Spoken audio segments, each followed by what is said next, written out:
Good afternoon to my all dear friends. A very warm good afternoon to all of you. I hope all of you are fine. Now मैं अपनी 12th class की political science के पढ़ाने में next chapter को आगे continue कर रहा हूँ। मैंने आपके साथ कोल्ड वार के हैंड नोट्स जो मैंने स्कैन करवाए अपने बच्चों को बनवाया उसको शेयर किया। बुक से जो आपको मेन चीज़ पढ़ने वाली हाईलाइटेड वो शेयर करी। चैप्टर 2 की द एंड ऑफ बायोपॉलिटी की आपको मैंने बुक की हाईलाइटिंग चेंज कर दी है, सेंड कर दिया कि क्या क्या उसमें करना है, वो आपको सेंड कर चुका हूँ मैं, ग्रुप पे अपलोड हो गई है यूट्यूब पर। नाउ अब मैं हैंडमेड नोट्स जो मैंने क्लास में बनवाए हैं उसमें एक आध जगह मिस्टेक है वो मैं क्लियर करा दूंगा, इसे आप देखें। और साथ साथ बुक वाला जो मैंने अंडरलाइन करा अपनी बुकों में अंडरलाइन करें ताकि जब आप बोर्ड एग्ज़ाम के लिए पढ़ रहे हो आपके बहुत सारा ना पढ़कर थोड़ा पढ़ के काम चल जाए, हाईलाइटेड देख के याद हो जाए। ये जो मेरी पिक्चर में ये बैकग्राउंड पिक्चर है ये गुफा वाले बाबा बागपत एरिया की है। सो आई एम वेरी हैप्पी कि भगवान ने मुझे दर्शन दिए, इन्हीं के आशीर्वाद से मैं आज इस वीडियो को कंटिन्यू कर रहा हूँ। आइए चलते हैं चैप्टर पर। Now as you know the chapter name means the end of bipolarity का मतलब है the end of cold war. देखिए पोलर का मतलब समझिए ध्रुव, यानी ध्रुव। पोल को POLE पोल होता है, उसका मतलब होता है खंबा। अगर हम यूनिपोलर करेंगे तो वर्ल्ड में एक ही पावर रह गई है यानी USA। बाईपोलर कहेंगे तो वर्ल्ड में दो पावर है USA USSR। और मल्टीपोलर कहेंगे तो वर्ल्ड में बहुत सारी पावर है like USA USSR China India etcetera etcetera. तो हमें यहाँ पोल का मतलब समझना होगा। तो चैप्टर कह रहा है बायोपॉलिटी, तो मैंने बच्चों को बनवाया पोल का मतलब यहाँ पे दो पोल हैं, एक पोल है USA एक दूसरा USSR। नाउ मैं इसे रेट करता हूँ कि इंडिया जो है क्यों नहीं इसका पार्ट था, क्योंकि इंडिया ने नैम ज्वाइन कर रखा था और नैम को इस्टेब्लिश करने वाले 5 देश थे India, Yugoslavia, Egypt, Indonesia, Ghana. India के नेहरू, यूगोस्लाविया के जोसेफ ब्रोज टीटो, इजिप्ट के गमल अब्दल नासिर, वैसे मैं इसको बोलता हूँ Nehru Nasser Tito, India Yugoslavia और इजिप्ट, और इंडोनेशिया से सुकर्णो, गाना से निर्मुखा। नाउ अब बात करते थे एंड ऑफ बायोपॉलिटी। बायोपॉलिटी कब ख़त्म होती है कोल्ड वार? जब बर्लिन वार गिर जाती है 1989 में। तो आपको ये पता होना चाहिए ये जो वॉल है गिरी तो 1989 में, पर कब इस्टेब्लिश हुई थी वर्ल्ड के सामने, यानी जर्मनी में कब ये वॉल खड़ी की गई थी? बर्लिन, जर्मनी की कैपिटल है बर्लिन। तो 1961 में खड़ी की गई थी ये वॉल और 1989 में गिरा दी गई। और इस वॉल के गिरने के साथ ही कोल्ड वार का एंड हो जाता है, क्योंकि जर्मनी को दो पार्ट में बांट दिया गया था और एक साइड कैपिटलिज्म का बोलबाला था, दूसरी टाइम सोशलिज्म का बोलबाला था। नाउ मैंने बच्चों को इसे क्वेश्चन के रूप में बलवा दिया, what are the two consequences which lead to the end of bipolarity. दो परिणाम बताओ जिनकी वजह से बायोपॉलिटी का एंड हुआ। तो मैंने इसमें लिखा एक तो fall of Berlin wall, proper date लिखवा दी 9 नवंबर 1989। याद कर सकते हैं, ये ऑब्जेक्टिव क्वेश्चन में आ जाता है कि किस दिन गिरी थी वो बर्लिन वॉल, 9 नवंबर 1989। दूसरा मैंने बनवा दिया स्प्लिट ऑफ USSR, जो हमारा सोवियत संघ था वो बिखर चुका था यानी सोवियत यूनियन, और now it is convert into a CIS। Now it is 12 members before 15 members.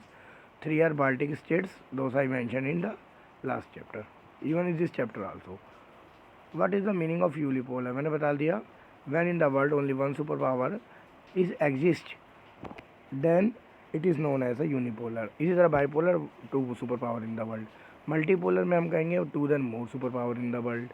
The देखिए ये क्या हुआ, the concept of liberty, fraternity, equality given by the French revolution 1789। France की क्रांति हुई थी 1789 में, उसने पूरे वर्ल्ड में 3 कॉन्सेप्ट को जन्म दिया, लिबर्टी, इक्वलिटी एंड फ्रेटर्निटी। तो फ्रांस भी क्योंकि आज की डेट में एक पार्ट था, ये सब फ्रेंच रिवॉल्यूशन हुआ था, इसमें कोल्ड वार में उसका एक रोल है, इसलिए ये पढ़ाया जा रहा है। वैसे आप 9 से पढ़ते आ रहे हैं तो मैं मानता हूँ कि इस कॉन्सेप्ट में आपकी बहुत अच्छी क्लियरिटी होगी। ना जर्मनी की कैपिटल बर्लिन है, तो ईस्ट बर्लिन और वेस्ट बर्लिन को बता दिया। वेस्ट बर्लिन को कैप्चर किया कैपिटलिज्म में यानी USA ने डोमिनेट किया, और ईस्ट बर्लिन को कैप्चर किया सोशलिज्म ने, मतलब समाजवादी लोग थे वहाँ, जैसे सोवियत संघ ने घेर रखा था, जो सोवियत संघ के फॉलोअर्स थे वो वहाँ रहते थे। वेस्ट बर्लिन में कैपिटलिज्म वाले लोग रहते थे। मैं यहाँ आपको एक बात और बताऊँगा, ये जो आपको बाहर से आवाज़ सुनाई दे रही होगी कड़कड़ कड़कड़, एक्चुअली क्या है, यहाँ 2 दिन से कंटिन्यूस बारिश पड़ रही है 24-24 घंटे, जिस वजह से बादल के गरजने की आवाज़, बारिश की आवाज़, आपको पानी के टपकने की आ रही होगी। इस पीछे आवाज़ के आने बैकग्राउंड के लिए आपको जो डिस्टर्ब हो रहा हो उसके लिए सॉरी, बट हम अपनी वीडियो को दोबारा कंटिन्यू करते हैं, तो फोकस ऑन वीडियो, इस चीज़ को आप अपने लेवल पे अवॉइड करेंगे। बात इस सोवियत सिस्टम, तो मैंने सेम बुक वाला लिखवाया यहाँ पे और कुछ अपने शब्द ऐड कराए हैं। Soviet system is a form of government where all services मतलब सोशल जूड लिखना था, बच्चा भूल गया। Where all social service provide by the government including basic needs, food, cloth, shelter. Government also provide education, job, health, other facilities also, and the motive is public welfare. Government take all responsibilities for the citizen under the welfare policy Soviet system based on socialist ideology. It means bracket में लिखा है socialism. तो आपको ये socialism capitalism में clear कर ही चुका हूँ। तो आई होप जिनने मेरी फर्स्ट वीडियो देखी होगी अच्छे से उसको ये सब क्लियर हो रहा होगा, क्योंकि बिना फर्स्ट चैप्टर को पढ़े आप सेकंड चैप्टर को क्लियर कर ही नहीं सकते। नाउ मैंने फुल फॉर्म बताई CIS की, Commonwealth of independent states. Feature of social system, Soviet system, जो मैंने आपको बुक में पॉइंट बताए थे, एक एक पढ़ के सुनाए थे, समझाए थे, जो अंडरलाइन करने को बोले, वही मेरे इस बच्चे ने अपनी कॉपी में लिखे हुए हैं। ठीक है। डिसएडवांटेजेस ऑफ सोवियत सिस्टम, सीधी सी बात है, एडवांटेजेस कौन बताएगा? सोवियत, मैं अपने फ़ायदे अच्छे ही बताऊंगा ना। तो इसी तरह सोवियत सिस्टम सोशलिज्म है, सोशलिज्म वाले अच्छा बताएंगे अपने को, जैसे प्राइवेट प्रॉपर्टी नहीं है, ठीक है, मनी ओरिएंटेड नहीं है, बहुत सारी चीज़ें हैं। Everything is develop in the country, is manufacture in the country. Now disadvantages क्या थे? कैपिटलिज्म वाले करेंगे भाई ये कमी थी, ये कमी थी, पर्सनल प्रॉफिट नहीं होता था, लोग क्यों काम करेंगे, सबसे वॉर सिस्टम है। तो ये भी बुक में मैंने आपको लगवा दिया था। Right the full form of CP। ये दिल्ली वाला कनेक्ट प्लेस नहीं है जी, इसका मतलब है कम्युनिस्ट पार्टी। चैप्टर के अकॉर्डिंग चलेंगे बच्चों। नाउ द राइट द थी names of the Baltic states, जो मैंने लिखवाया, एस्टोनिया, लताविया, लिथुआनिया। पर क्या हुआ था कि सोवियत सिस्टम में जो रिफॉर्म पॉलिसी आई थी वो गोरबाचोव लाए थे और सोवियत यूनियन का डिसइंटीग्रेशन हुआ था। सबसे पहले क्या हुआ, USA आया, USSR, जबकि आपको पता है USA की कैपिटलिज्म है, USSR की सोशलिज्म है। USA में इंफॉर्मेशन टेक्नोलॉजी बढ़िया है, USSR में गवर्नमेंट पॉलिसी अच्छी है ताकि लोगों को वेलफेयर, सोशल वेलफेयर की बात करते हैं, और USA में इकोनॉमिक डेवलपमेंट है। जो 3 बाल्टिक स्टेट्स अलग हुए थे जिसके कारण USSR या सोवियत यूनियन टूट गया और CIS में कन्वर्ट हुआ, वो थे बेलारूस, यूक्रेन, रशिया। इन्हें बाल्टिक कंट्रीज़ कहते हैं। जो आपके घर में बाल्टी है उसमें 3 स्टेट्स को रख दीजिए, रशिया, यूक्रेन और बेलारूस। आई होप आप सभी ये बात जानते होंगे, पिछले कुछ साल से, लगभग 1 साल से रशिया और यूक्रेन की भी लड़ाई चल रही है। पहले ये सोवियत यूनियन का एक पार्ट थे और रशिया इसे अपना पार्ट मानता है। तो ये इसकी जड़ें हमारी पॉलिटिकल साइंस में दिखती हैं। नाउ मैंने बुक का लिखवाया कुछ क्वेश्चन अपनी तरफ से। Why was the Soviet union disintegrated? तो मैंने इसमें लिखवा दिया कि 15 कंट्रीज थी, 2 अलग हो, 3 अलग हो गई तो 12 रह गई। Second point, political and social system of Soviet union was brutally badly collapse and Soviet union was disintegrated. तो क्या हुआ, जो सामाजिक आर्थिक सिस्टम था सोवियत यूनियन का वो बुरी तरीके से ख़त्म हो गया। Due to high inflation and employment, वहाँ पे हाई इन्फ्लेशन है, महंगाई थी और अनएम्प्लॉयमेंट था, और ब्लैक मार्केटिंग बहुत ज़्यादा बढ़ रही थी, इस वजह से सोवियत सिस्टम ख़त्म हो गया। फिर मैंने अगला क्वेश्चन बच्चों कराया, what is the name of the policies economic reform policy introduce by the Mikhail Gorbachev. ये ऑब्जेक्टिव क्वेश्चन में आ चुका है CBSE के अंदर, 12th क्लास के अंदर पॉलिटिकल साइंस में। तो उसका नाम था economic and political reform policy. क्या नाम था? Economic and political reform policy. Now the next question is right the consequences of disintegration of USSR। ये रिपीटेड क्वेश्चन है CBSE का, जो बार बार पूछा था कि डिसइंटीग्रेशन क्यों हुआ USSR। तो इसमें दे रखा है major turning point disintegration is USSR, the end of cold war, now in the world only one super power. ठीक है, ये मेरे हाथ का लिखवाया हुआ है बच्चों को। अब वर्ल्ड में सुपर पावर थी, later on USA also facing challenges with other organisation, example ASEAN, BRICS, SAARC etcetera. तो वर्ल्ड में एक ही पावर रह गई थी, इसलिए डिसइंटीग्रेशन हो गया USSR का। और लिख सकते हैं कि 3 Baltic states also separate themselves like Russia, Ukraine, Belarus. Second point, after the disintegration of Soviet Union, now the world is a unipolar world. Third, after the disintegration of USSR, too many newly independent countries exist. They join subsidiary lines USA. For example, many countries join NATO. USSR में से निकलने के बाद भी Soviet union में से कुछ countries ने जो इंडिपेंडेंट बनना चाहती थी, उन्होंने बाद में अपने को नाटो ऑर्गेनाइजेशन के अंदर लिया है और इनडायरेक्टली अपने को USA के अंदर डीकोलोनाइज कर दिया। सो इस बुक के अंदर एक क्वेश्चन आता है, व्हाट इज शॉक थेरेपी। तो शॉक थेरेपी मेनली होता है चोट पहुँचाकर उपचार देना, किसी को पहले रैप्टा मार दो और उससे कहो सॉरी। सेम वही थिंग है कि the model of transaction in Russia, Central Asian, Europe that was influenced by the World Bank and the IMF came to be known as shock therapy.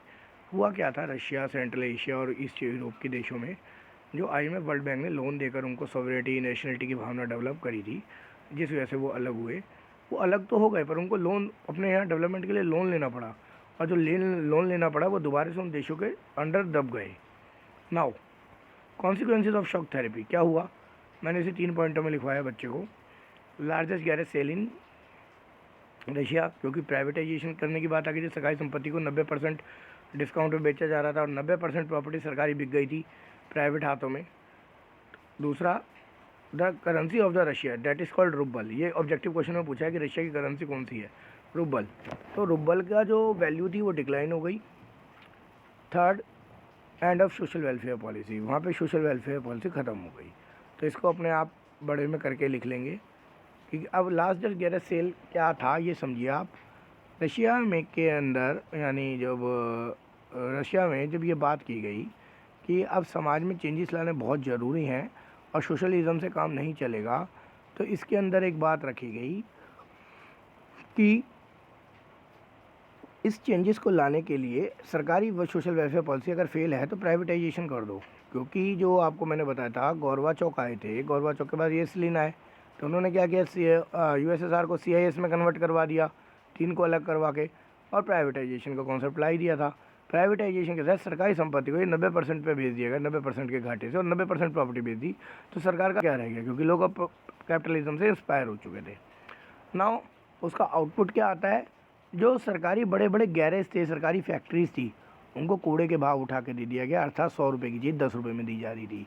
तो लार्जेस्ट यानी बड़ा, गैरेज यानी पूरे garage cell, तो पूरा garage cell कर दिया गया। इससे क्या हुआ, सरकार को बहुत तगड़ा नुकसान हुआ, रशिया की करेंसी रूबल का नुकसान हुआ, रूबल की वैल्यू डिक्लाइन हो गई इंटरनेशनल मार्केट में, प्लस गवर्नमेंट जो अब तक सोशल वेलफेयर पॉलिसी कर रही थी प्राइवेटाइजेशन के तहत उसको डिक्लाइन कर चुकी है। Now India and post communist country में अब इंडिया वर्सेस रशिया के रिलेशन पढ़ेंगे। इंडिया का और रशिया के रिलेशन कैसे, तो आपको मैंने बता दूं, मैंने अपने बच्चों को यहाँ 3 पॉइंट लिखवाए हैं क्लास में खुद। India help by Russia always in UN, India को हमेशा मदद मिली है। संयुक्त राष्ट्र के परमानेंट मेंबर जो हैं रशिया, वो वहाँ पर वीटो पावर का यूज़ करके भारत के खिलाफ हमेशा कोई गलत डिसीजन को पास नहीं होने देते, क्योंकि बाकी the rest of the 4 members are against with us, वो हमसे अगेंस्ट ही हैं जो अब बाकी के 4 हैं, पर रशिया हमारे को बचा लेता है। India and Russia share the stories with together, क्योंकि हम रशिया के साथ अपना कल्चर एक्सचेंज प्रोग्राम चलाते रहते हैं, हम एक दूसरे के साथ फिल्म चेंज करते हैं, कल्चर एक्सचेंज करते हैं। हमारी इंडिया की जो अमिताभ बच्चन की, जया भादुड़ी की, रेखा की, ये सब फिल्में जो हैं रशिया में देखी जाती है, और रशिया के लोग भारतीय फिल्मों के, बॉलीवुड के दीवाने हैं। Now India and Russia friendship treaty done in 1971, ये पेपर में क्वेश्चन पूछा गया कि इंडिया और रशिया ने कब अपनी फ्रेंडशिप ट्रीटी गई थी 1971 में। इसी क्वेश्चन से रिलेटेड, इंडियन फॉरेन पॉलिसी से रिलेटेड, इसी चैप्टर से ये क्वेश्चन आता है, आईएफपी का भी क्वेश्चन बन जाता है, इस चैप्टर के भी क्वेश्चन बन जाता है कि रशिया के वजह से ही भारत सर्वाइव हो रहा है। और आज भी जो भारत में 100 रुपये तेल है, आज की डेट में 96 रुपये 60 पैसे, अगर रशिया ने हमें थोड़े दिन पहले कच्चा तेल नहीं दिया होता तो यही तेल भारत में 200 से 300 रुपये बिक रहा होता, due to government high tax policy and other reasons, क्योंकि इंटरनेशनल मार्केट में कच्चे तेल बैरल के दाम बढ़ते जा रहे हैं, पर रशिया ने हमें हेल्प करी। तो रशिया हमें in front of her front पे हेल्प करता है। सो ये इस चैप्टर का था। बाकी ये मैंने बच्चों को एनसीईआरटी के क्वेश्चन करा रखे हैं, तो इसमें तो आपका कोई फ़ायदा है नहीं। तो ये चैप्टर था। आई होप आपको ये वीडियो पसंद आई होगी, इसे देखें, अच्छे से पढ़ें, इसके साथ बुक वाली हेडलाइन जरूर देखें, बुक पढ़ें, कोई कमी लगती हो, कुछ ना समझ आता हो तो उसे उसमें प्रोवाइड करें मुझे कमेंट बॉक्स में, मैं उसका सोल्यूशन देने की कोशिश करूँगा। वीडियो अच्छी लगी हो तो लाइक कर देना, रेस्ट आपकी मर्जी है। Thank you so much, have a good day.